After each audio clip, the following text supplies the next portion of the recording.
Hi friends, smart start P S സിയുടെ പുതിയൊരു വീഡിയോയിലേക്ക് ഏവർക്കും സ്വാഗതം. നിങ്ങൾ ഈ ചാനൽ ആദ്യമായിട്ട് കാണുന്നവരാണെങ്കിൽ ചാനലൊന്ന് സബ്സ്ക്രൈബ് ചെയ്ത് സപ്പോർട്ട് ചെയ്യാം. നമ്മൾ ഇന്ന് പഠിക്കാൻ പോകുന്നത് ഭൗതിക ശാസ്ത്രത്തിൽ വരുന്ന ദ്രവ്യവും പിണ്ഡവും എന്ന ഭാഗമാണ്. ഭൗതിക ശാസ്ത്രത്തിൻ്റെ പിതാവ് എന്നറിയപ്പെടുന്നത് ഐസക് ന്യൂട്ടൻ. ഐസക് ന്യൂട്ടനാണ് ഭൗതിക ശാസ്ത്രത്തിൻ്റെ പിതാവ്. ഭൗതിക ശാസ്ത്രത്തിൻ്റെ പിതാവ് എന്നറിയപ്പെടുന്നത് ഐസക് ന്യൂട്ടൻ. ആധുനിക ഭൗതിക ശാസ്ത്രത്തിൻ്റെ പിതാവാണ് ആൽബർട്ട് ഐൻസ്റ്റീൻ. ഭൗതിക ശാസ്ത്രത്തിൻ്റെ പിതാവ് ഐസക് ന്യൂട്ടനാണ്. ആധുനിക ഭൗതിക ശാസ്ത്രത്തിൻ്റെ പിതാവ് എന്നറിയപ്പെടുന്നത് ആൽബർട്ട് ഐൻസ്റ്റീൻ. അന്താരാഷ്ട്ര ഭൗതിക ശാസ്ത്ര വർഷമായി കണക്കാക്കുന്നത് 2005. 2005 അന്താരാഷ്ട്ര ഭൗതിക ശാസ്ത്ര വർഷം. അടുത്ത പഠിക്കാൻ പോകുന്നത് എന്താണ് ദ്രവ്യം എന്ന് നോക്കാം. സ്ഥിതി ചെയ്യാൻ സ്ഥലം ആവശ്യമുള്ളതും ഭാരമുള്ളതുമായ ഏതൊരു വസ്തുവിനെയും പൊതുവായിട്ട് പദാർത്ഥം അഥവാ ദ്രവ്യം എന്നാണ് പറയുന്നത്. സ്ഥിതി ചെയ്യാൻ സ്ഥലം ആവശ്യമുണ്ട്, അതുപോലെ ഭാരമുള്ളതുമായിട്ടുള്ള ഏതൊരു വസ്തുവിനെയും പദാർത്ഥം അല്ലെങ്കിൽ ദ്രവ്യം എന്നാണ് അറിയപ്പെടുന്നത്. ഒരു വസ്തുവിൽ അടങ്ങിയിരിക്കുന്ന ദ്രവ്യത്തിൻ്റെ അളവിന് പറയുന്ന പേരാണ് പിണ്ഡം. ഒരു വസ്തുവിൽ അടങ്ങിയിരിക്കുന്ന ദ്രവ്യത്തിൻ്റെ അളവാണ് പിണ്ഡം. അപ്പം നമ്മൾ എന്താ പറഞ്ഞത്? സ്ഥിതി ചെയ്യാൻ സ്ഥലം ആവശ്യമുള്ളതും പിണ്ഡമുള്ളതുമായ ഏതൊരു വസ്തുവിനെയും പറയുന്ന പേരാണ് ദ്രവ്യം. ഈ ദ്രവ്യത്തിന് പ്രധാനമായിട്ടും 7 അവസ്ഥകളാണുള്ളത്. ആ 7 അവസ്ഥകൾ ഏതൊക്കെയാണെന്ന് നോക്കാം. ദ്രവ്യ അവസ്ഥകളാണ് ഇനി പറയുന്നത്.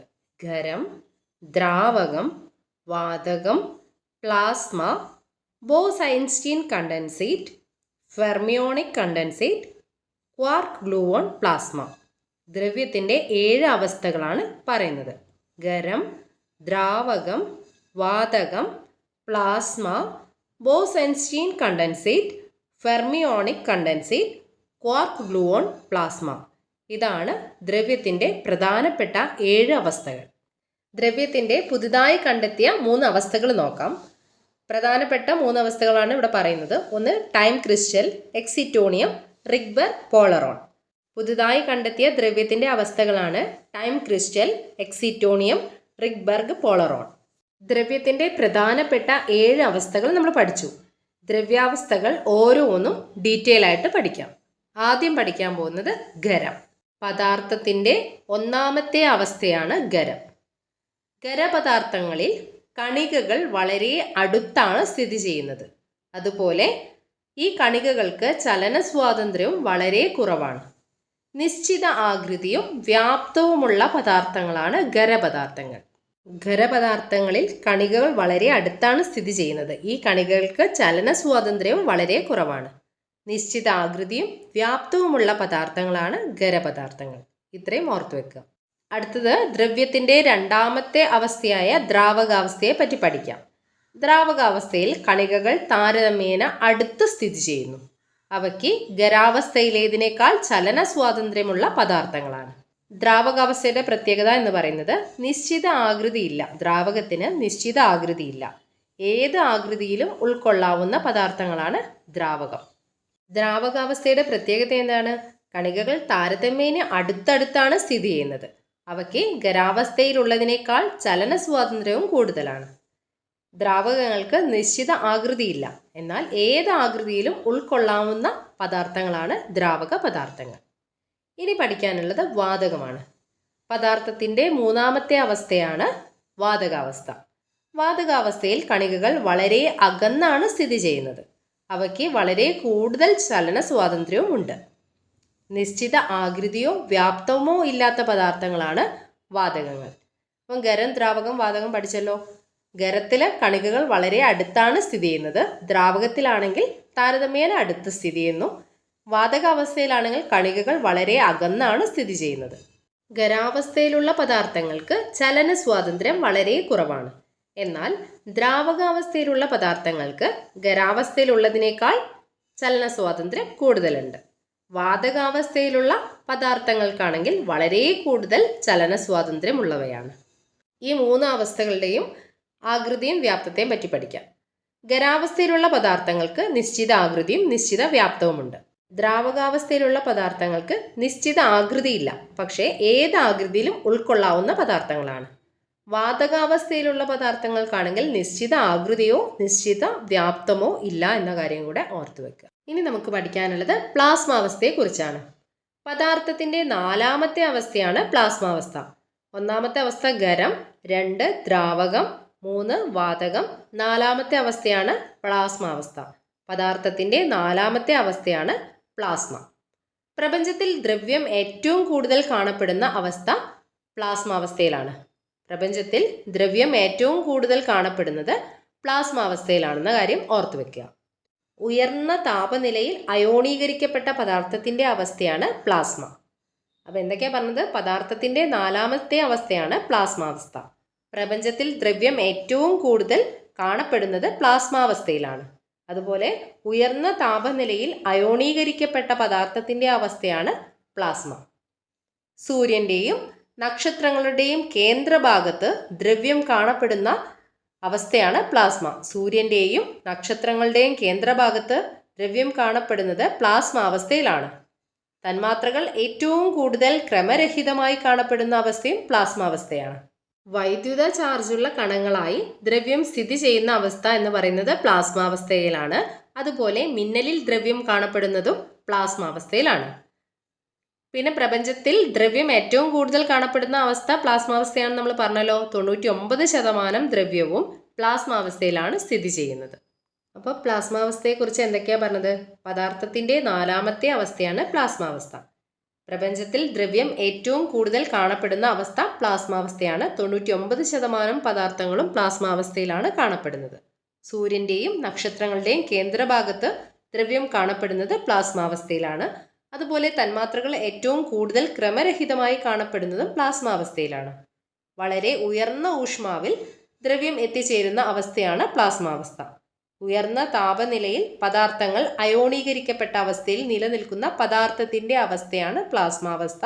മിന്നലിൽ ദ്രവ്യം കാണപ്പെടുന്നതും പ്ലാസ്മാവസ്ഥയിലാണ്. ഇനി നമുക്ക് പഠിക്കാനുള്ളത് ബോസ്-ഐൻസ്റ്റീൻ കണ്ടൻസേറ്റ്. ദ്രവ്യത്തിൻ്റെ അഞ്ചാമത്തെ അവസ്ഥയാണ് ബോസ്-ഐൻസ്റ്റീൻ കണ്ടൻസേറ്റ്. ബോസ്-ഐൻസ്റ്റീൻ കണ്ടൻസേറ്റിനെ കുറിച്ച് പ്രവചിച്ച ശാസ്ത്രജ്ഞന്മാരാണ് സത്യേന്ദ്രനാഥ് ബോസ്, ആൽബർട്ട് ഐൻസ്റ്റീൻ. ബോസ്-ഐൻസ്റ്റീൻ കണ്ടൻസേറ്റിനെ കുറിച്ച് പ്രവചിച്ച ശാസ്ത്രജ്ഞന്മാരാണ് സത്യേന്ദ്രനാഥ ബോസും ആൽബർട്ട് ഐൻസ്റ്റീനും. ബോസോണുകളുടെ ഒരു വാതകത്തെ ബാഹ്യമായ ഒരു പൊട്ടൻഷ്യനിൽ നിർത്തിക്കൊണ്ട് കെൽവിന് വളരെ അടുത്ത താപനിലയിൽ തണുപ്പിക്കുമ്പോഴുണ്ടാകുന്ന ദ്രവ്യത്തിൻ്റെ അവസ്ഥയാണ് ബോസ്-ഐൻസ്റ്റീൻ കണ്ടൻസേറ്റ്. ദ്രാവകങ്ങൾ ഈ അവസ്ഥയിൽ സൂപ്പർ ഫ്ലൂയിഡിറ്റി കാണിക്കും. ഒരു ദ്രാവകം അതിദ്രവ്യത്വം, അതായത് സൂപ്പർ ഫ്ലൂയിഡിറ്റി പ്രകടിപ്പിക്കുന്ന താപനിലയെയാണ് ലാംഡ പോയിന്റ് എന്ന് വിളിക്കുന്നത്. ബോസ്-ഐൻസ്റ്റീൻ കണ്ടൻസേറ്റിനെ കുറിച്ച് പ്രവചിച്ച ശാസ്ത്രജ്ഞന്മാരാണ് സത്യേന്ദ്രനാഥ ബോസും ആൽബർട്ട് ഐൻസ്റ്റീനും. ദ്രവ്യത്തിൻ്റെ അഞ്ചാമത്തെ അവസ്ഥയാണ് ബോസ്-ഐൻസ്റ്റീൻ കണ്ടൻസേറ്റ്. ബോസ്-ഐൻസ്റ്റീൻ കണ്ടൻസേറ്റ് എന്ന് പറയുന്നത് ബോസോണുകളുടെ ഒരു വാതകത്തെ ബാഹ്യമായ ഒരു പൊട്ടൻഷ്യനിൽ നിർത്തിക്കൊണ്ട് കെൽവിന് വളരെ അടുത്ത താപനിലയിൽ തണുപ്പിക്കുമ്പോഴുണ്ടാകുന്ന ദ്രവ്യത്തിൻ്റെ അവസ്ഥയാണ് ബോസ്-ഐൻസ്റ്റീൻ കണ്ടൻസേറ്റ്. ദ്രാവകങ്ങൾ ബോസ്-ഐൻസ്റ്റീൻ കണ്ടൻസേറ്റിൽ സൂപ്പർ ഫ്ലൂയിഡിറ്റിയാണ് കാണിക്കുന്നത്, അതിദ്രവത്വം പ്രകടിപ്പിക്കുന്ന താപനില. ഒരു വാതകം അതിദ്രവത്വം പ്രകടിപ്പിക്കുന്ന താപനിലയെയാണ് ലാംഡ പോയിന്റ് എന്ന് വിളിക്കുന്നത്. ഇത്രയും കാര്യം ഓർത്തു വയ്ക്കുക. അടുത്തത് ദ്രവ്യത്തിൻ്റെ ആറാമത്തെ അവസ്ഥയാണ് ഫെർമിയോണിക് കണ്ടൻസേറ്റ്. താഴ്ന്ന താപനിലയിലുള്ള ദ്രവ്യത്തിൻ്റെ അവസ്ഥയാണ് ഫെർമിയോണിക് കണ്ടൻസേറ്റ്. ഫെർമിയോണിക് കണ്ടൻസേറ്റ് നിർമ്മിച്ചത് ഡെബോറ എസ് ജിൻ ആണ്. അപ്പം താഴ്ന്ന താപനിലയിലുള്ള ദ്രവ്യത്തിൻ്റെ അവസ്ഥയാണ് ഫെർമിയോണിക് കണ്ടൻസേറ്റ്. ദ്രവ്യത്തിൻ്റെ ആറാമത്തെ അവസ്ഥയാണ് ഫെർമിയോണിക് കണ്ടൻസേറ്റ്. ഡെബോറ എസ് ജിൻ ആണ് ഫെർമിയോണിക് കണ്ടൻസേറ്റ് നിർമ്മിച്ചത്. അടുത്തത് ദ്രവ്യത്തിൻ്റെ ഏഴാമത്തെ അവസ്ഥയായ ക്വാർക്ക് ഗ്ലൂവോൺ പ്ലാസ്മയാണ്. ദ്രവ്യത്തിൻ്റെ ഏഴാമത്തെ അവസ്ഥ ക്വാർക്ക് ഗ്ലൂവോൺ പ്ലാസ്മ. അത്യധികം ഉയർന്ന താപനിലയിലുള്ള ദ്രവ്യത്തിൻ്റെ അവസ്ഥയാണ് ക്വാർക്ക് ഗ്ലൂവോൺ പ്ലാസ്മ. പ്രപഞ്ചത്തിലെ എല്ലാ പദാർത്ഥങ്ങളിലും കാണപ്പെടുന്ന അടിസ്ഥാനപരമായ പ്രാഥമിക കണങ്ങളാണ് ക്വാർക്ക്. ക്വാർക്കുകൾ ചേർന്ന് നിർമ്മിക്കപ്പെട്ടിരിക്കുന്ന കണങ്ങളാണ് ഹാഡ്രോൺ. പ്രപഞ്ചത്തിലെ എല്ലാ പദാർത്ഥങ്ങളിലും കാണപ്പെടുന്ന അടിസ്ഥാനപരമായിട്ടുള്ള പ്രാഥമിക കണങ്ങളാണ് ക്വാർക്ക്. ക്വാർക്കുകൾ ചേർന്ന് നിർമ്മിക്കപ്പെട്ടിരിക്കുന്ന കണങ്ങളാണ് ഹാഡ്രോൺ. ദൈവകണം എന്നറിയപ്പെടുന്നത് ഹിഗ് ബോസോൺ ആണ്. ദൈവകണം എന്നറിയപ്പെടുന്നത് ഹിഗ് ബോസോൺ ആണ്. ദ്രവ്യത്തിന് പിണ്ഡം എന്ന ഗുണം നൽകുന്ന കണമാണ് ഏത്? Higgs boson. ദൈവകണം എന്ന പദം ആദ്യമായി പ്രയോഗിച്ച ശാസ്ത്രജ്ഞനാണ് ലിയോൺ ലിഡർമാൻ. ബോസോൺ എന്ന പദം ആദ്യമായി ഉപയോഗിച്ചത് പോൾ ഡിറാക് ആണ്. ഒന്നുകൂടെ പറയാം. പ്രപഞ്ചത്തിലെ എല്ലാ പദാർത്ഥങ്ങളിലും കാണപ്പെടുന്ന അടിസ്ഥാനപരമായ പ്രാഥമിക കണങ്ങളാണ് ക്വാർക്ക്. ക്വാർക്കുകൾ ചേർന്ന് നിർമ്മിക്കപ്പെട്ടിരിക്കുന്ന കണങ്ങളാണ് ഹാഡ്രോൺ. ദൈവകണം എന്നറിയപ്പെടുന്നത് ഹിഗ്സ് ബോസോൺ. ദ്രവ്യത്തിന് പിണ്ഡം എന്ന ഗുണം നൽകുന്ന കണമാണ് ഹിഗ് ബോസോൺ. ദൈവകണം എന്ന പദം ആദ്യമായി പ്രയോഗിച്ച ശാസ്ത്രജ്ഞനാണ് ലിയോൺ ലീഡർമാൻ. ബോസോൺ എന്ന പദം ആദ്യമായി ഉപയോഗിച്ചത് പോൾ ഡിറാക്. ഇനി നമ്മൾ പഠിക്കാൻ പോകുന്നത് ദ്രവ്യത്തിൻ്റെ പുതുതായി കണ്ടെത്തിയ 3 അവസ്ഥകളും കൂടെ പറഞ്ഞിരുന്നു.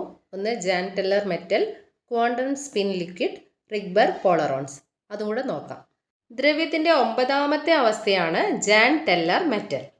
1937 ജാൻ ടെല്ലർ മെറ്റലിനെ കുറിച്ച് പ്രസ്താവിച്ച ശാസ്ത്രജ്ഞനാണ് ആർതർ ജാനും എഡ്വേർഡ് ടെല്ലറും. ദ്രവ്യത്തിൻ്റെ 9ാമത്തെ അവസ്ഥയാണ് ജാൻ ടെല്ലർ മെറ്റൽ. ഒരേ സമയം വൈദ്യുത ചാലകമായിട്ടും വൈദ്യുത രോധിയായിട്ടും അവതരിക്കാൻ കഴിയുന്ന ദ്രവ്യത്തിൻ്റെ രൂപമാണ് ജാൻ ടെല്ലർ മെറ്റൽ. ആർതർ ജാനും എഡ്വേർഡ് ടെല്ലറുമാണ് ദ്രവ്യത്തിൻ്റെ 9ാമത്തെ അവസ്ഥയായ ജാൻ ടെല്ലർ മെറ്റലിനെ കുറിച്ച് പ്രസ്താവിച്ചത്.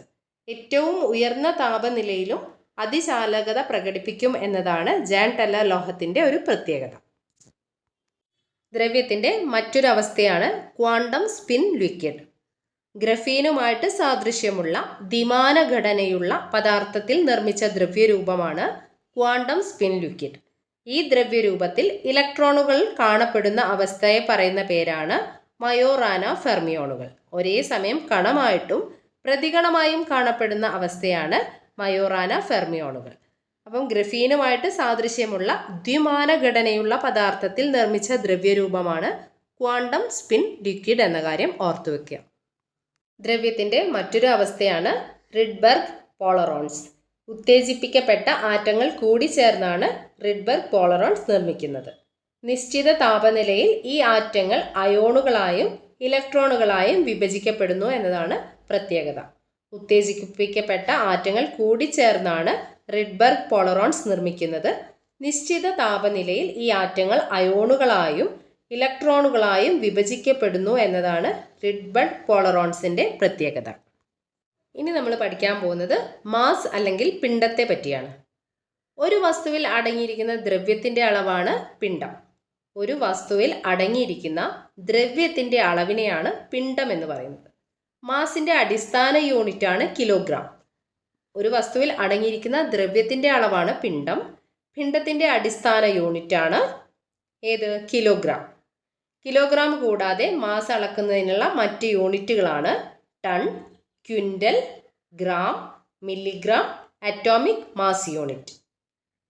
മാസിൻ്റെ അടിസ്ഥാന യൂണിറ്റ് കിലോഗ്രാം ആണ്. കിലോഗ്രാം കൂടാതെ മാസ് അളക്കുന്നതിനുള്ള മറ്റ് യൂണിറ്റുകളാണ് ton, quintal, gram, milligram, atomic mass unit. മാസിൻ്റെ ഏറ്റവും വലിയ പ്രാക്ടിക്കൽ യൂണിറ്റ് എന്നറിയപ്പെടുന്നത് ചന്ദ്രശേഖർ ലിമിറ്റ് ആണ്. മാസിൻ്റെ ഏറ്റവും വലിയ പ്രാക്ടിക്കൽ യൂണിറ്റ് ചന്ദ്രശേഖർ ലിമിറ്റ്. മാസിൻ്റെ അടിസ്ഥാന യൂണിറ്റ് കിലോഗ്രാം ആണ്. മാസിൻ്റെ ഏറ്റവും വലിയ പ്രാക്ടിക്കൽ യൂണിറ്റ് ചന്ദ്രശേഖർ ലിമിറ്റ്. രണ്ട് പദാർത്ഥങ്ങളുടെ മാസിൽ വ്യത്യാസം കാണുന്നതിന് കാരണം എന്താണെന്ന് വെച്ചാൽ അതിലടങ്ങിയിരിക്കുന്ന ദ്രവ്യത്തിൻ്റെ അളവ് വ്യത്യസ്തമായതുകൊണ്ടാണെന്ന് ഓർത്തിരിക്കുക. രണ്ട് പദാർത്ഥങ്ങളുടെ മാസ് വ്യത്യസ്തമാകാൻ കാരണം അതിലടങ്ങിയിരിക്കുന്ന ദ്രവ്യത്തിൻ്റെ അളവ് വ്യത്യസ്തമായതുകൊണ്ടാണ്. പ്രപഞ്ചോൽപത്തിയെക്കുറിച്ചിട്ടുള്ള ഒരു സിദ്ധാന്തമാണ് സ്റ്റാൻഡേർഡ് മോഡൽ സിദ്ധാന്തം. സ്റ്റാൻഡേർഡ് മോഡൽ സിദ്ധാന്തം അനുസരിച്ചിട്ട് പ്രപഞ്ചം 17 മൗലിക കണങ്ങൾ കൊണ്ടാണ് രൂപപ്പെട്ടിരിക്കുന്നത് എന്ന കാര്യം കൂടെ ഓർത്തു വെക്കുക. പ്രപഞ്ചോൽപത്തിയെക്കുറിച്ചിട്ടുള്ള ഒരു സിദ്ധാന്തമാണ് സ്റ്റാൻഡേർഡ് മോഡൽ സിദ്ധാന്തം. സ്റ്റാൻഡേർഡ് മോഡൽ സിദ്ധാന്തം അനുസരിച്ചിട്ട് പ്രപഞ്ചം രൂപപ്പെട്ടിട്ടുള്ള മൗലിക കണങ്ങളുടെ എണ്ണം 17 എണ്ണമാണ്. ദ്രവ്യത്തിന് പിണ്ഡം എന്ന ഗുണം നൽകുന്ന കണമാണ് ഹിഗ് ബോസോൺ. ഇത് നമ്മൾ നേരത്തെ പറഞ്ഞിട്ടുണ്ടായിരുന്നു, ഒന്നുകൂടെ പറയാം. ദ്രവ്യത്തിന് പിണ്ഡം എന്ന ഗുണം നൽകുന്ന കണമാണ് ഹിഗ് ബോസോൺ. ദൈവകണം അല്ലെങ്കിൽ ഗോഡ്സ് പാർട്ടിക്കിൾ എന്നറിയപ്പെടുന്നതും ഹിഗ് ബോസോൺ ആണ്. ദൈവകണം അല്ലെങ്കിൽ ഗോഡ്സ് പാർട്ടിക്കിൾ എന്നറിയപ്പെടുന്നത് ഹിഗ് ബോസോൺ. ദൈവകണം എന്ന പദം ആദ്യമായി പ്രയോഗിച്ച ശാസ്ത്രജ്ഞനാണ് ലിയോൺ ലീഡർമാൻ. ദൈവകണം എന്ന പദം ആദ്യമായി പ്രയോഗിച്ച ശാസ്ത്രജ്ഞനാണ് Leon Lederman. Satyendranath Bose, Peter Higgs എന്നീ 2 ശാസ്ത്രജ്ഞന്മാരോടുള്ള ബഹുമാനാർത്ഥമാണ് ഹിഗ് ബോസോണിന് ആ പേര് നൽകിയത്. സത്യേന്ദ്രനാഥ ബോസ്, പീറ്റർ ഹിഗ്സ് എന്നീ 2 ശാസ്ത്രജ്ഞന്മാരോടുള്ള ബഹുമാനാർത്ഥമാണ് ഹിഗ് ബോസോണിന് ആ പേര് നൽകിയത്. കണികകൾക്ക് മാസ് ലഭിക്കുന്നത് എപ്രകാരമാണെന്ന് വിശദീകരിക്കുന്നതിനായി മുന്നോട്ട് വയ്ക്കപ്പെട്ട അടിസ്ഥാന കണമാണ് ഹിഗ്സ് കണം. ഹിഗ്സ് ബോസോൺ ജനീവയിലെ സേൺ ലബോറട്ടറിയിൽ ശാസ്ത്രജ്ഞർ കണ്ടെത്തിയ വർഷമാണ് 2012 July 4. 2012 July 4 Higgs boson ജനീവയിലെ CERN ലബോറട്ടറിയിൽ കണ്ടെത്തിയത്. ഇനി നമുക്ക് പഠിക്കാനുള്ളത് അളവുകളും യൂണിറ്റുകളാണ്. അളവുകളെ രണ്ടായിട്ടാണ് തരംതിരിച്ചിരിക്കുന്നത്. ഒന്ന് അടിസ്ഥാന അളവുകളും, രണ്ട് വ്യുൽപ്പന്ന അളവുകളും. അളവുകളെ രണ്ടായിട്ടാണ് തരംതിരിച്ചിരിക്കുന്നത്, അടിസ്ഥാന അളവുകളും വ്യുൽപ്പന്ന അളവുകളും. ഇനി അടിസ്ഥാന അളവുകൾ എന്താണെന്ന് നോക്കാം. പരസ്പര ബന്ധമില്ലാതെ നിലനിൽക്കുന്നതും മറ്റു അളവുകൾ ഉപയോഗിച്ച് പ്രസ്താവിക്കാൻ കഴിയാത്തതുമായിട്ടുള്ള കേവല അളവുകളാണ് അടിസ്ഥാന അളവുകൾ. പരസ്പരം ബന്ധമില്ലാതെ നിലനിൽക്കുന്നതും മറ്റ് അളവുകളൊന്നും ഉപയോഗിച്ച് പ്രസ്താവിക്കാൻ കഴിയാത്തതുമായിട്ടുള്ള കേവല അളവുകളാണ് അടിസ്ഥാന അളവുകൾ. അടിസ്ഥാന അളവുകൾക്ക് ഉദാഹരണമാണ് നീളം, പിണ്ഡം, സമയം എന്നിവ. അപ്പോൾ എന്താ പറഞ്ഞത്? പരസ്പര ബന്ധമില്ലാതെ നിലനിൽക്കുന്നതും മറ്റ് അളവുകളൊന്നും ഉപയോഗിച്ച് പ്രസ്താവിക്കാൻ കഴിയാത്തതുമായിട്ടുള്ള കേവല അളവുകളാണ് അടിസ്ഥാന അളവുകൾ. അടിസ്ഥാന അളവുകൾക്ക് ഉദാഹരണമാണ് നീളം, പിണ്ഡം, സമയം. അടിസ്ഥാന അളവുകളുടെ യൂണിറ്റ് പ്രസ്താവിക്കാനുള്ള 3 രീതിയിലുള്ള അളവ് സമ്പ്രദായങ്ങളാണ് CGS, MKS, FPS. അടിസ്ഥാന അളവുകളുടെ യൂണിറ്റ് പ്രസ്താവിക്കാനുള്ള 3 രീതിയിലുള്ള അളവ് സമ്പ്രദായങ്ങളാണ് CGS, MKS, FPS. ഇവിടെ നോക്കൂ, നീളത്തിൻ്റെ CGS യൂണിറ്റ് സെൻറ്റിമീറ്റർ ആണ്. നീളത്തിൻ്റെ MKS യൂണിറ്റ് മീറ്ററും FPS യൂണിറ്റ് ഫൂട്ടുമാണ്. അതുപോലെ ഭാരത്തിൻ്റെ CGS യൂണിറ്റ് ഗ്രാം ആണ്, ഭാരത്തിൻ്റെ MKS യൂണിറ്റ് കിലോഗ്രാം ആണ്, FPS യൂണിറ്റ് പൗണ്ട്. സമയത്തിൻ്റെ CGSലെ യൂണിറ്റ് സെക്കൻഡ് ആണ്, സമയത്തിൻ്റെ MKSലെ യൂണിറ്റ് സെക്കൻഡ്, FPSലെ യൂണിറ്റും സെക്കൻഡ് ആണ്. അപ്പം നീളം CGSൽ സെൻറ്റിമീറ്റർ ആണ്, MKSൽ മീറ്റർ ആണ്, FPS യൂണിറ്റ് എന്ന് പറയുന്നത് ഫൂട്ടാണ്. ഭാരമാണെങ്കിൽ gram, kilogram, pound.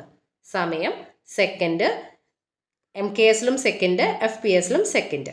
MKS unit സമ്പ്രദായത്തിൻ്റെ പരിഷ്കരിച്ച രൂപമാണ് SI യൂണിറ്റ് സമ്പ്രദായം. SI യൂണിറ്റ് സമ്പ്രദായത്തിലെ അടിസ്ഥാന യൂണിറ്റുകൾ എത്രണ്ണമാണ്? 7 എണ്ണം. MKS യൂണിറ്റ് സമ്പ്രദായത്തിൻ്റെ പരിഷ്കരിച്ച രൂപം SI യൂണിറ്റ് സമ്പ്രദായമാണ്. SI യൂണിറ്റ് സമ്പ്രദായത്തിലെ അടിസ്ഥാന അളവുകൾ 7 എണ്ണമാണ്. ഇന്ന് ആഗോളതലത്തിൽ അംഗീകരിച്ചിട്ടുള്ള അളവ് സമ്പ്രദായം എന്ന് പറയുന്നത് SI യൂണിറ്റ് സമ്പ്രദായമാണ്. അതായത് international system of units. International system of യൂണിറ്റ്സിൻ്റെ ചുരുക്കെഴുത്താണ് SI യൂണിറ്റ്. SI യൂണിറ്റ് ഉപയോഗിച്ച് തുടങ്ങിയത് 1960 എന്ന കാര്യം കൂടെ ഓർത്തു വെക്കുക. SI യൂണിറ്റുകളുടെ സവിശേഷതകൾ എന്ന് പറയുന്നത് ഏകീകൃത യൂണിറ്റുകളാണ്. അതുപോലെ അന്താരാഷ്ട്ര അംഗീകാരമുള്ളവയാണ് SI യൂണിറ്റുകൾ. എല്ലാ ഭൗതിക അളവുകളും പ്രസ്താവിക്കാൻ SI യൂണിറ്റുകൾ പര്യാപ്തമാണ്. SI യൂണിറ്റ് പ്രകാരം അടിസ്ഥാന അളവുകൾ 7 എണ്ണാണെന്ന് നമ്മൾ പഠിച്ചിട്ടുണ്ട്. അപ്പം ആ 7 അടിസ്ഥാന അളവുകളും അതിൻ്റെ യൂണിറ്റും പ്രതീകങ്ങളുമാണ് ഇനി പഠിക്കാൻ പോകുന്നത്. ആദ്യത്തേത് നീളം. നീളത്തിൻ്റെ SI യൂണിറ്റാണ് മീറ്റർ, പ്രതീകം M. അടുത്തത് പിണ്ഡം. പിണ്ഡത്തിൻ്റെ SI യൂണിറ്റാണ് കിലോഗ്രാം, അതിനെ പ്രതിനിധീകരിക്കുന്ന kg എന്നാണ്. സമയത്തിൻ്റെ SI യൂണിറ്റ് സെക്കൻഡ്, പ്രതീകം S. വൈദ്യുത പ്രവാഹ തീവ്രതയുടെ SI യൂണിറ്റ് ആംപിയർ, പ്രതീകം A, ക്യാപിറ്റൽ ലെറ്റർ A ആണ്. താപനിലയുടെ SI യൂണിറ്റാണ് കെൽവിൻ, പ്രതീകം ക്യാപിറ്റൽ ലെറ്റർ K. പദാർത്ഥത്തിൻ്റെ അളവ് SI യൂണിറ്റ് മോൾ ആണ്, പ്രതീകം MOL. പ്രകാശ തീവ്രതയുടെ SI യൂണിറ്റ് കാൻഡ്ല, പ്രതീകം CD.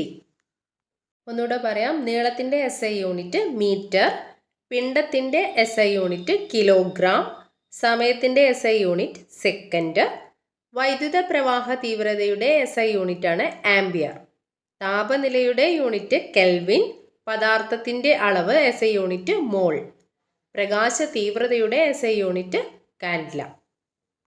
ഇതിനു മുന്നേ നമ്മൾ അളവുകളെ രണ്ടായിട്ട് തരംതിരിക്കാം എന്ന് പഠിച്ചിരുന്നു. അളവുകളെ രണ്ടായിട്ടാണ് തരംതിരിക്കുന്നത്. ഒന്ന് അടിസ്ഥാന അളവുകളും രണ്ടാമത്തേത് വ്യുൽപ്പന്ന അളവുകളും. അടിസ്ഥാന അളവുകളെ പറ്റിയിട്ടാണ് ഇതുവരെ പഠിച്ചത്. ഇനി വ്യുൽപ്പന്ന അളവുകൾ എന്താണെന്ന് പറയാം. അടിസ്ഥാന അളവുകൾ ഉപയോഗിച്ച് പ്രസ്താവിക്കുന്നതോ അടിസ്ഥാന യൂണിറ്റുകളെ ആശ്രയിച്ചു നിൽക്കുന്നതോ ആയ യൂണിറ്റുകളാണ് വ്യുൽപ്പന്ന യൂണിറ്റുകൾ. അടിസ്ഥാന യൂണിറ്റുകൾ ഉപയോഗിച്ച് പ്രസ്താവിക്കുന്നതോ അടിസ്ഥാന യൂണിറ്റുകളെ ആശ്രയിച്ച് നിൽക്കുന്നതോ ആയ യൂണിറ്റുകളാണ് വ്യുൽപ്പന്ന അളവുകൾ എന്ന് പറയുന്നത്. അപ്പോൾ അടിസ്ഥാന അളവുകൾ എന്തായിരുന്നു? പരസ്പര ബന്ധമില്ലാതെ നിലനിൽക്കുന്നതും മറ്റു അളവുകൾ ഉപയോഗിച്ച് പ്രസ്താവിക്കാൻ കഴിയാത്തതുമായ കേവല അളവുകളാണ് അടിസ്ഥാന അളവുകൾ എന്ന് നമ്മൾ പഠിച്ചിട്ടുണ്ട്. വ്യുൽപ്പന്ന അളവുകൾ എന്ന് പറഞ്ഞാൽ അടിസ്ഥാന യൂണിറ്റുകൾ ഉപയോഗിച്ച് പ്രസ്താവിക്കുന്നതോ അടിസ്ഥാന യൂണിറ്റുകളെ ആശ്രയിച്ച് നിലനിൽക്കുന്നതോ ആയ യൂണിറ്റുകളാണ് വ്യുൽപ്പന്ന അളവുകൾ. ഇനി പറയുന്നത് കപ്പലുകളുടെ വേഗത അളക്കാൻ ഉപയോഗിക്കുന്ന യൂണിറ്റാണ് നോട്ട്. കപ്പലുകളുടെ വേഗത അളക്കാൻ ഉപയോഗിക്കുന്ന യൂണിറ്റ് നോട്ട്. വ്യോമയാന ഗതാഗത രംഗത്തും സമുദ്ര ഗതാഗത രംഗത്തും ദൂരം അളക്കുന്നതിനുള്ള യൂണിറ്റാണ് നോട്ടിക്കൽ മൈൽ. വ്യോമയാന ഗതാഗത രംഗത്തും സമുദ്ര ഗതാഗത രംഗത്തും ദൂരം അളക്കുന്നതിനുള്ള യൂണിറ്റ് നോട്ടിക്കൽ മൈലാണ്. ഒരു നോട്ടിക്കൽ മൈൽ എന്ന് പറഞ്ഞാൽ 1.852 കിലോമീറ്റർ ആണ്. ഒരു നോട്ടിക്കൽ മൈൽ എന്നത് 1.852 കിലോമീറ്റർ ആണ്. ഒരു നോട്ട് എന്നത് മണിക്കൂറിൽ ഒരു നോട്ടിക്കൽ മൈൽ എന്ന തോതിൽ സഞ്ചരിക്കുന്ന വേഗമാണ്. ഒരു നോട്ട് എന്ന് പറയുന്നത് മണിക്കൂറിൽ ഒരു നോട്ടിക്കൽ മൈൽ എന്ന തോതിൽ സഞ്ചരിക്കുന്ന വേഗമാണ്. ഇനി നമ്മൾ പഠിക്കാൻ പോകുന്നത് പ്രധാന യൂണിറ്റുകളെ പറ്റിയാണ്. ഒട്ടുമിക്ക ക്വസ്റ്റ്യൻ പേപ്പറിലും ഈ ഭാഗത്ത് നിന്ന് ക്വസ്റ്റ്യൻ കാണാറുണ്ട്. അതുകൊണ്ട് ഒന്ന് ശ്രദ്ധിച്ച് പഠിക്കാം. ദൂരത്തിൻ്റെ യൂണിറ്റാണ് മീറ്റർ. ദൂരം യൂണിറ്റ് മീറ്റർ. ദൂരത്തിൻ്റെ യൂണിറ്റ് മീറ്റർ. സ്ഥാനാന്തരം യൂണിറ്റ് മീറ്റർ. പ്രവേഗത്തിൻ്റെയും വേഗതയുടെയും യൂണിറ്റ് മീറ്റർ പെർ സെക്കൻഡ്. ദൂരത്തിൻ്റെയും സ്ഥാനാന്തരത്തിൻ്റെയും യൂണിറ്റ് മീറ്റർ ആണ്. പ്രവേഗം, വേഗത എന്നിവയുടെ യൂണിറ്റ് മീറ്റർ പെർ സെക്കൻഡ്. ത്വരണത്തിൻ്റെ യൂണിറ്റാണ് മീറ്റർ പെർ സെക്കൻഡ് സ്ക്വയർ. ത്വരണത്തിൻ്റെ unit metre per second square. മർദ്ദത്തിൻ്റെ യൂണിറ്റ് പാസ്കൽ. മർദ്ദം പാസ്കൽ. പ്രവൃത്തി, ഊർജം എന്നിവയുടെ യൂണിറ്റ് ജൂൾ. പ്രവൃത്തിയുടെയും ഊർജത്തിൻ്റെയും യൂണിറ്റ് ജൂളാണ്. ഒന്നുകൂടെ പറയാം. ദൂരത്തിൻ്റെയും സ്ഥാനാന്തരത്തിൻ്റെയും യൂണിറ്റ് മീറ്റർ. പ്രവേഗം, വേഗത എന്നിവയുടെ യൂണിറ്റ് മീറ്റർ പെർ സെക്കൻഡ്. ത്വരണത്തിൻ്റെ യൂണിറ്റാണ് metre per second square.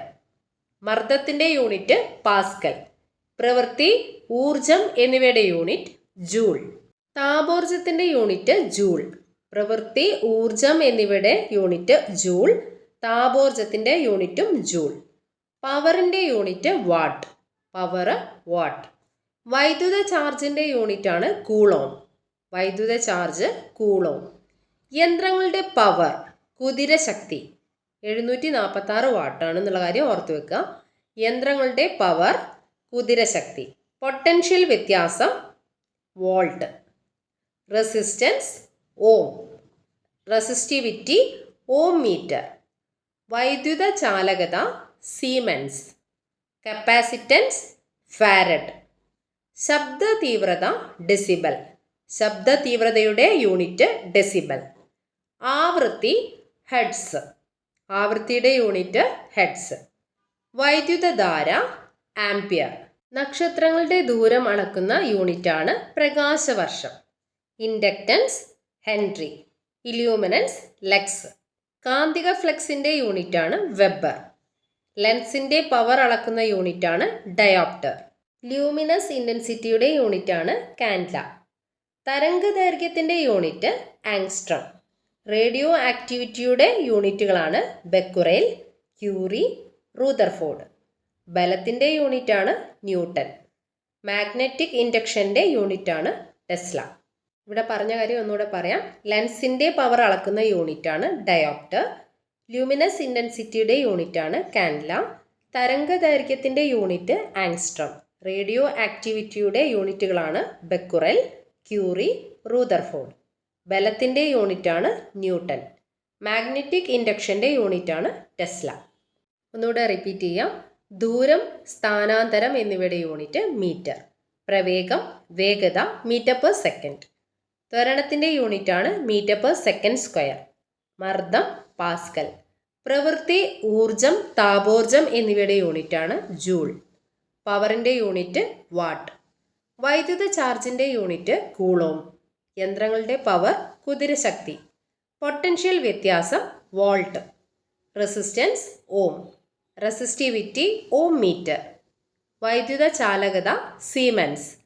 Capacitance farad. ശബ്ദ തീവ്രത ഡെസിബൽ. ആവൃത്തിയുടെ യൂണിറ്റാണ് ഹെഡ്സ്. വൈദ്യുതധാര ആംപിയർ. നക്ഷത്രങ്ങളുടെ ദൂരം അളക്കുന്ന യൂണിറ്റാണ് പ്രകാശവർഷം. Inductance henry. Illuminance lux. കാന്തിക ഫ്ലക്സ് വെബർ. ലെൻസിൻ്റെ പവർ അളക്കുന്ന യൂണിറ്റാണ് ഡയോപ്റ്റർ. Luminance intensity candela. തരംഗദൈർഘ്യത്തിൻ്റെ യൂണിറ്റ് ആങ്സ്ട്രം. റേഡിയോ ആക്ടിവിറ്റിയുടെ യൂണിറ്റുകളാണ് ബെക്വറൽ, ക്യൂറി, റൂദർഫോർഡ്. ബലം അളക്കുന്ന യൂണിറ്റാണ് ന്യൂട്ടൺ. മാഗ്നറ്റിക് ഇൻഡക്ഷൻ്റെ യൂണിറ്റാണ് ടെസ്ല. ഇനി നമുക്ക് പഠിക്കാനുള്ളത് വ്യക്തികളുടെ പേരിൽ നിന്നും ഉടലെടുത്ത യൂണിറ്റുകളാണ്. ഇതൊക്കെ SCERT-യിലുള്ളതാണ്, നിർബന്ധമായിട്ടും പഠിച്ചിരിക്കുക. അപ്പം വ്യക്തികളുടെ പേര്, അളവുകൾ, അതിൻ്റെ യൂണിറ്റ്, പ്രതീകം എന്നിവയാണ് ഈ ബോക്സിൽ കൊടുത്തിരിക്കുന്നത്. ആദ്യത്തെ നോക്കാം. അലക്സാൻഡ്രോ വോൾട്ടോ. അളവ് പൊട്ടൻഷ്യൽ വ്യത്യാസമാണ്, യൂണിറ്റ് വോൾട്ട്. അലക്സാണ്ടർ വോൾട്ടോ എന്ന വ്യക്തിയുടെ പേരിൽ നിന്നാണ് പൊട്ടൻഷ്യൽ വ്യത്യാസത്തിൻ്റെ യൂണിറ്റ് വോൾട്ട് എന്ന് ഉടലെടുത്തത്. പ്രതീകം വി. അടുത്തത് അലക്സാണ്ടർ ഗ്രഹാം ബെൽ. അളവ് ഉച്ചത, യൂണിറ്റ് ഡെസിബൽ. പ്രതീകം വരുന്നത് DB. Blaise Pascal. അളവ് മർദ്ദം, മർദ്ദത്തിൻ്റെ യൂണിറ്റ് പാസ്കൽ. ബ്ലെയ്സ് പാസ്കൽ എന്ന വ്യക്തിയുടെ പേരിൽ നിന്നാണ് പാസ്കൽ എന്ന യൂണിറ്റ് ഉടലെടുത്തത്. പ്രതീകം PA. Heinrich heads. അളവ് ആവൃത്തി, യൂണിറ്റ് ഹെഡ്സ്. പ്രതീകം HZ. Joseph Henry. അളവ് ഇൻഡക്റ്റൻസ് ആണ്, യൂണിറ്റ് ഹെൻറി. പ്രതീകം H. James Prescott joule. അളവ് പ്രവൃത്തി, ഊർജം, താപം. പ്രവൃത്തി, ഊർജം, താപം എന്നിവയുടെ യൂണിറ്റ് ജൂൾ ആണ്. ജെയിംസ് പ്രെസ്കോട്ട് ജൂൾ എന്ന വ്യക്തിയുടെ പേരിൽ നിന്നാണ് ജൂൾ എന്ന യൂണിറ്റ് ഉടലെടുത്തത്. പ്രതീകം J ആണ് വരുന്നത്. Michael Faraday. കപ്പാസിറ്റൻസ് ആണ് അളവ്, യൂണിറ്റ് കപ്പാസിറ്റൻസിൻ്റെ യൂണിറ്റ് ഫാരഡ് ആണ്. പ്രതീകം F. Sir Isaac Newton. ബലം അല്ലെങ്കിൽ ഭാരം അളവ്, ബലം അല്ലെങ്കിൽ ഭാരത്തിൻ്റെ യൂണിറ്റ് ന്യൂട്ടൺ ആണ്. പ്രതീകം N. ആന്ദ്രേ മാരി ആംപിയർ. അളവ് വൈദ്യുത പ്രവാഹം, യൂണിറ്റ് ആംപിയർ. പ്രതീകം A. Charles Augustine D coulomb. അളവ് ചാർജ്, ചാർജിൻ്റെ യൂണിറ്റാണ് കൂളോംബ്. പ്രതീകം C. ഇനി നമുക്ക് പഠിക്കാനുള്ളത് അളവുകളാണ്. പ്രധാനപ്പെട്ട ഏരിയയാണ്, ശ്രദ്ധിച്ച് കേൾക്കാം. 1 ഇഞ്ച് എന്നാൽ 2.54 സെൻറ്റിമീറ്റർ ആണ്. 1 ഇഞ്ച് 2.54 സെൻറ്റിമീറ്റർ. 1 inch 2.54 centimetre. 1 അടി എന്ന് പറയുന്നത് 12 ഇഞ്ചാണ്. 1 അടി 12 ഇഞ്ച്. 1 അടി എന്ന് പറയുന്നത് 30.48 സെൻറ്റിമീറ്റർ. സെൻറ്റിമീറ്ററിലാണെങ്കിൽ 30.48 സെൻറ്റിമീറ്റർ, ഇഞ്ചിലാണെങ്കിൽ 12 ഇഞ്ച്. 1 യാർഡ് എന്ന് പറയുന്നത് 3 അടിയാണ്. 1 അടി എന്ന് പറയുന്നത് 12 ഇഞ്ചാണ്. സെൻറ്റിമീറ്ററിൽ പറയുകയാണെങ്കിൽ 30.48 സെൻറ്റിമീറ്റർ ആണ്. 1 യാർഡ് എന്ന് പറയുന്നത് 3 അടി. 1 മീറ്റർ എന്ന് പറയുന്നത് 100 സെൻറ്റിമീറ്റർ. 1 മീറ്റർ എന്നത് 100 സെൻറ്റിമീറ്റർ ആണ്. 1 ഫാത്തം എന്നത് 6 അടി. 1 ഫാത്തം 6 അടി, അതായത് 1.8288 മീറ്റർ. 1 കിലോമീറ്റർ എന്നാൽ 1000 മീറ്റർ. 1 കിലോമീറ്റർ എന്ന് പറയുന്നത് 1000 മീറ്റർ ആണ്. 1 മൈൽ എന്നത് 8 ഫർലോങ്. 1 മൈൽ എന്നത് 8 ഫർലോങ്. കിലോമീറ്ററിലാണ് പറയുന്നതെങ്കിൽ 1.6 കിലോമീറ്റർ. 1 മൈൽ എന്നത് 1.6 കിലോമീറ്റർ അല്ലെങ്കിൽ 8 ഫർലോങ്. 1 ഏക്കർ എന്ന് പറയുന്നത് 100 സെൻറ്റ്. 1 ഹെക്ടർ എന്ന് പറയുന്നത് 2.47 ഏക്കർ. 1 ഏക്കർ എന്ന് പറയുന്നത് 100 സെൻറ്റാണ്. 1 ഹെക്ടർ എന്ന് പറയുന്നത് 2.47 ഏക്കർ. ഇനി നമ്മൾ പഠിക്കാൻ പോകുന്നത് യൂണിറ്റുകൾ എഴുതുമ്പോൾ ശ്രദ്ധിക്കേണ്ട നിയമങ്ങളാണ്. ഒന്നാമത്തെ നിയമം, യൂണിറ്റുകളുടെ പ്രതീകങ്ങൾ സാധാരണ എഴുതുന്നത് ഇംഗ്ലീഷ് അക്ഷരമാലയിലെ ചെറിയ അക്ഷരങ്ങൾ ഉപയോഗിച്ചിട്ടാണ് എഴുതുക. ഒന്നാമത്തെ നിയമം എന്ന് പറയുന്നത് യൂണിറ്റുകളുടെ പ്രതീകങ്ങൾ എഴുതുന്നത് ഇംഗ്ലീഷ് അക്ഷരമാലയിലെ ചെറിയ അക്ഷരങ്ങൾ ഉപയോഗിച്ചിട്ടാണ് എഴുതേണ്ടത്. രണ്ടാമത്തെ നിയമം, വ്യക്തിയുടെ പേരിൽ നിന്ന് ഉടലെടുത്ത യൂണിറ്റുകളാണ് എഴുതുന്നതെങ്കിൽ ഇംഗ്ലീഷ് അക്ഷരമാലയിലെ വലിയ അക്ഷരങ്ങൾ ഉപയോഗിച്ചിട്ടാണ് എഴുതേണ്ടത്. മൂന്നാമത്തെ നിയമം എന്ന് പറയുന്നത് പ്രതീകത്തിന് പകരം യൂണിറ്റുകളുടെ പേര് എഴുതുമ്പോൾ ഇംഗ്ലീഷ് അക്ഷരമാലയിലെ വലിയ അക്ഷരം ഉപയോഗിക്കാൻ പാടില്ല. പ്രതീകത്തിന് പകരം യൂണിറ്റുകളുടെ മുഴുവൻ പേരാണ് എഴുതുന്നതെങ്കിൽ ഇംഗ്ലീഷ് അക്ഷരമാലയിലെ വലിയ അക്ഷരങ്ങൾ ഉപയോഗിക്കാനേ പാടില്ല. നാലാമത്തെ നിയമം എന്ന് പറയുന്നത് പ്രതീകങ്ങളുടെ ബഹുവചനം ഉപയോഗിക്കരുത്. അതായത് 10 kg എന്ന് എഴുതാം, പക്ഷേ 10 kgs എസ് കൂട്ടി ബഹുവചന രൂപം എഴുതാൻ പാടില്ല. അഞ്ചാമത്തെ നിയമമാണ് ഒരു വാക്യത്തിൻ്റെ അവസാനത്തിലല്ലാതെ പ്രതീകത്തിന് ശേഷം കുത്ത്, കോമ തുടങ്ങിയ ചിഹ്നങ്ങളൊന്നും ഉപയോഗിക്കാൻ പാടില്ല. ഒരു വാക്യത്തിൻ്റെ അവസാനത്തിൽ ഉപയോഗിക്കാം, പക്ഷേ ഒരു വാക്യത്തിൻ്റെ ഇടയിൽ പ്രതീകത്തിന് ശേഷം കുത്തോ കോമയോ ഒന്നും ഇടാൻ പാടില്ല. ആറാമത്തെ നിയമം എന്ന് പറയുന്നത് വ്യുൽപ്പന്ന യൂണിറ്റുകളുടെ പ്രതീകങ്ങൾ എഴുതുമ്പോൾ ഹരണം സൂചിപ്പിക്കുന്നതിന് ഒരു ചരിഞ്ഞ വര ഉപയോഗിക്കുന്നു. ഒരു വ്യുൽപ്പന്ന യൂണിറ്റിൽ ഒന്നിൽ കൂടുതൽ ചെരിഞ്ഞ വരകൾ ഉപയോഗിക്കാൻ പാടില്ല എന്ന് പറയുന്നു. ഉദാഹരണം മീറ്റർ പെർ സെക്കൻഡ് സ്ക്വയർ. അപ്പോൾ എം എഴുതി ഒരു സ്ലാഷ് ഇട്ട് എസ് സ്ക്വയർ എഴുതി, അത് ശരിയാണ്. അതിന് പകരം M/S/S അങ്ങനെ എഴുതാൻ പാടില്ല. ഒരു വ്യുൽപ്പന്ന യൂണിറ്റിൽ പ്രതീകങ്ങൾക്കിടയിൽ ഒരു ചെരിഞ്ഞ വര ഉപയോഗിക്കാം, ഒന്നിൽ കൂടുതൽ ചെരിഞ്ഞ വരകൾ ഉപയോഗിക്കാൻ പാടില്ല. അടുത്ത നിയമം എന്ന് പറയുന്നത് മറ്റു യൂണിറ്റുകളുടെ ഗുണിതങ്ങളായി പ്രസ്താവിക്കപ്പെടുന്ന വ്യുൽപ്പന്ന യൂണിറ്റുകൾ എഴുതുമ്പോൾ അവക്കിടയിൽ കുത്തിടുകയോ അല്ലെങ്കിൽ സ്പേസ് നൽകുകയോ ചെയ്യേണ്ടതാണ്. അടുത്ത നിയമം വരുന്നത് യൂണിറ്റിൻ്റെ പ്രതീകവും യൂണിറ്റിൻ്റെ പേരും ഒരു വ്യുൽപ്പന്ന യൂണിറ്റിൽ ഇടകലർത്തി ഉപയോഗിക്കരുത്. അതായത് കിലോഗ്രാം മീറ്റർ ക്യൂബ് എന്ന് എഴുതി, അത് ശരിയാണ്. കിലോഗ്രാം ക്യൂബിക് മീറ്റർ എന്ന് എഴുതാൻ പാടില്ല, അതൊന്ന് ഓർത്ത് വെക്കുക.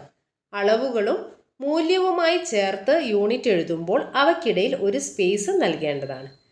എക്സാമ്പിൾ 273 കെൽവിൻ എഴുതി, അപ്പം 273 കഴിഞ്ഞിട്ട് ഒരു സ്പേസ് ഇട്ടതിന് ശേഷം കെ കൊടുക്കുക. അളവുകളും മൂല്യവുമായി ചേർത്ത് എഴുതുമ്പോൾ അവയ്ക്കിടയിൽ ഒരു സ്പേസ് നൽകേണ്ടതാണ്. അവസാനത്തെ നിയമം എന്ന് പറയുന്നത് ഒരു അളവിനെ സൂചിപ്പിക്കാൻ ഒന്നിൽ കൂടുതൽ യൂണിറ്റുകൾ ഉപയോഗിക്കാൻ പാടില്ല. ഒരു അളവിനെ സൂചിപ്പിക്കാൻ ഒന്നിൽ കൂടുതൽ യൂണിറ്റുകൾ ഉപയോഗിക്കാൻ പാടില്ല. എക്സാമ്പിൾ 10.25 മീറ്റർ എന്നെഴുതി, അതിന് പകരം 10 മീറ്റർ 25 സെൻറ്റിമീറ്റർ എന്നെഴുതാൻ പാടില്ല. ഒരു അളവിനെ സൂചിപ്പിക്കാൻ ഒന്നിൽ കൂടുതൽ യൂണിറ്റുകൾ ഉപയോഗിക്കാൻ പാടില്ല എന്ന കാര്യം കൂടെ ഇവിടെ ഓർത്ത് വയ്ക്കുക. അപ്പോൾ നമ്മൾ ഇന്നത്തെ ക്ലാസ്സിൽ പഠിച്ചത് ദ്രവ്യവും പിണ്ഡവും എന്ന ടോപ്പിക്കാണ്. അപ്പോൾ അടുത്ത ഭാഗവുമായിട്ട് നമുക്ക് അടുത്ത വീഡിയോയിൽ കാണാം. വീഡിയോസ് ഇഷ്ടമാവുന്നുണ്ടെങ്കിൽ ലൈക്ക് ചെയ്യാനും കൂട്ടുകാർക്ക് ഷെയർ ചെയ്ത് കൊടുക്കാനും മറക്കരുത്. Thank you for watching.